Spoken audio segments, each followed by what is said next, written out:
السلام عليكم أصحاب تقالي وايد سلام ميل joogtaan waxaa idin leeyahay nabad farxad iyo caafimaad ku arag soo dhawaada channelkeena Need Safi qalbi furan ee maanta waxaa inoo wadaa Dalgona coffee ama coffeegaas maasha Allah sameynaya daawasho wacan sida u sameeyay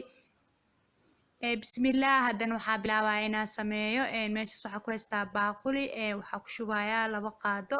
oo coffee powder ku shubayaa markaa ku shubo 2 qaado waxaan kaloo ku darayaa 2 qaado oo sokor ah iyo 2 qaado oo biyo ah qiyaas dhameystiran laba waaye maxaa la dhahaa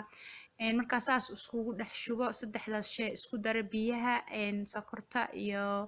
coffee powder ka isku daro waxaa sameynayaa waa qasayaa mashiinka gacanta ku qasayaa markaa qasana maasha Allah waa arkina suuq soo baxo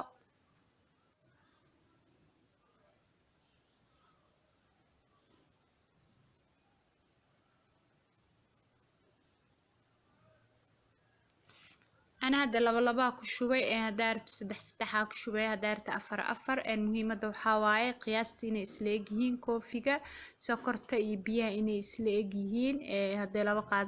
قادة هذا سدح قادة سدح قادة سو أنا لبا داس قادة اسكو داري إن شاء الله واقصايا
ما شاء الله هادنا قستانكيس waa soo dhameeyay waxaa sameynayaa koobka ku shubayaa koobka waxaa ku shubayaa baraf ama ice cube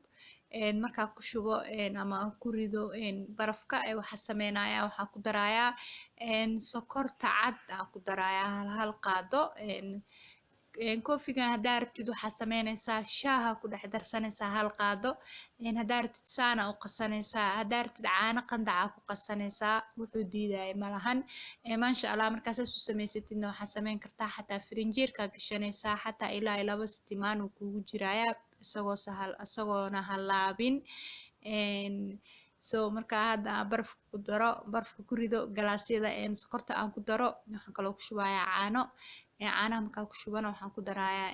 koofigii aan soo qasnay markaa saas iskugu wada hagaajiyo waxaa sameynaa waa walaaqayaa ilaa uu ka milmo maasha Allah waxaa waa koofi aad iyo aad u macaan tijaabiya waxaan idin leeyahay intaan ku kulmi doono muuqaal kaleeto cusub fi amaanillah